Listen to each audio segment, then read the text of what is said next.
magandang gamit ng ating Philippine ATM card kahit nandito tayo sa ibang bansa.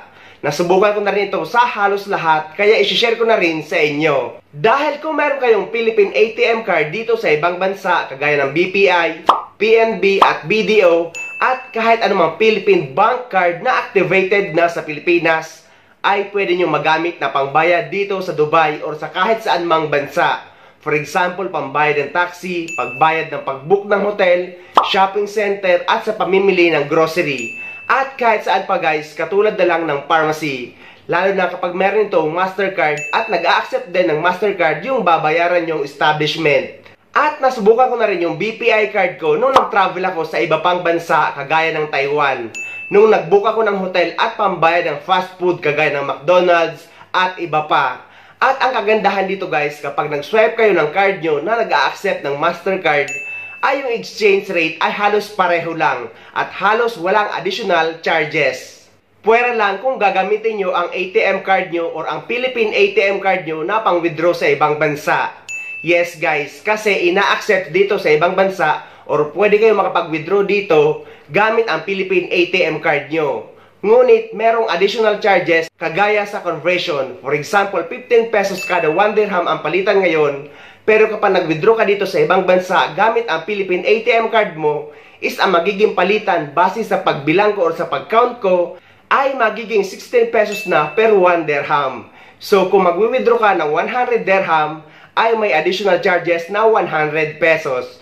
Pwera pa yan sa 21 dirham na service fee na parang regular remittance fee. What? Pero kung gagamitin mo ang Philippine ATM card mo sa pambayad mo online, kagaya ng pagbubook ng hotel, pag-order ng mga talabat, or kaya naman mga fast food, o kaya naman pagbili sa pharmacy, pag-grocery, or pag-shopping, ay pareho lang ang exchange rate at halos walang additional charges. Sa mga nagtatanong pala guys tungkol sa BPI online banking, dahil nag-post na sila ng final call nila na dapat nakapag-login na tayo sa bagong app nila. Pero sad to say guys, kahit ako ay hindi pa rin ako makapag-login sa bagong app. Nag-message na rin ako sa kanila or sa website nila, pero hindi pa rin ito naaayos. Ang bala ko ay pumunta na lang sa BPI branch dito sa Satwa, Dubai. So titingnan natin kung ano ang magiging update. Pero sa tingin ko guys ay wala naman kayong dapat ipag-alala, just in case man hindi pa kayo makapag-login kahit lumampas na ang September 30. Dahil yung online banking lang naman ang hindi nyo ma-access, pero activated pa rin yung card nyo. So, pwede nyo pa rin gamitin kapag mag-withdraw kayo dito sa ibang bansa.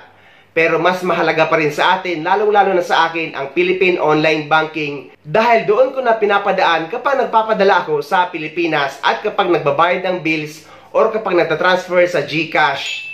So, ayun guys, sana may nakuha kayong idea at sana nakatulong ang video na ito sa inyo. At sa mga hindi pa dyan nakasubscribe sa channel ko, please don't forget to subscribe my YouTube channel and please click the notification bell para lagi kayong updated sa mga upcoming videos na gagawin ko tungkol sa mga updates sa ating mga OFW. Mula dito sa Dubai, maraming salamat. See you next time.